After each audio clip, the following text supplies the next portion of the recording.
In this video, I'm going to be showing you how to do better at the ant challenge in Bee Swarm Simulator. This guide is especially for like blue hives and stuff that have bad attack like me. Also to point out, fire is baby bee egg, but bumblebee eggs up there, but baby bee eggs down there, I don't know. I would recommend switching to the demon mask if you have it, because the 25% attack boost really helps out. Like if you look here, the ladybug died faster than it would have if I was not wearing the demon mask. You're going to want to use coconuts, just set them to auto so that they can fall on the ants because they do a lot of damage. The most important part of this is how you move around so that you don't die, because my bees have like no damage, and if you're watching this, your bees might not either.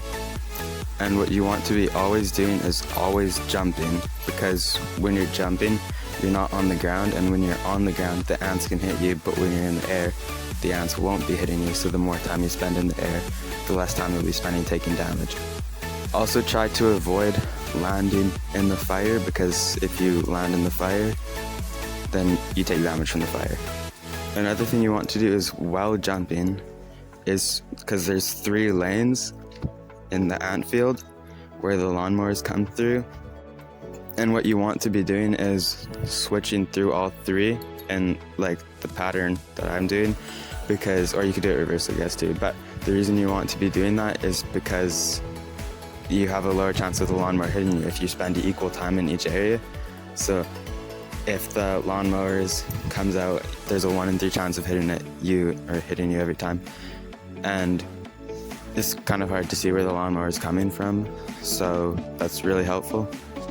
For ability tokens, kind of ignore a lot of them, but if you have things like the Vicious Bee Stingers or the Digital Bee Mind Hack, those are very good tokens, because they're very good at stopping the ants from hurting you, because the Vicious Bee Stinger kills them and the Mind Hack stops them from moving.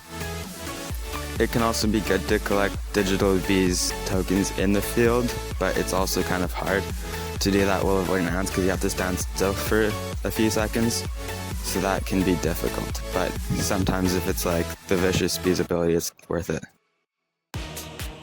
When other people are doing the ant challenge at the same time as you, it can be pretty annoying because their ants will also be spawning.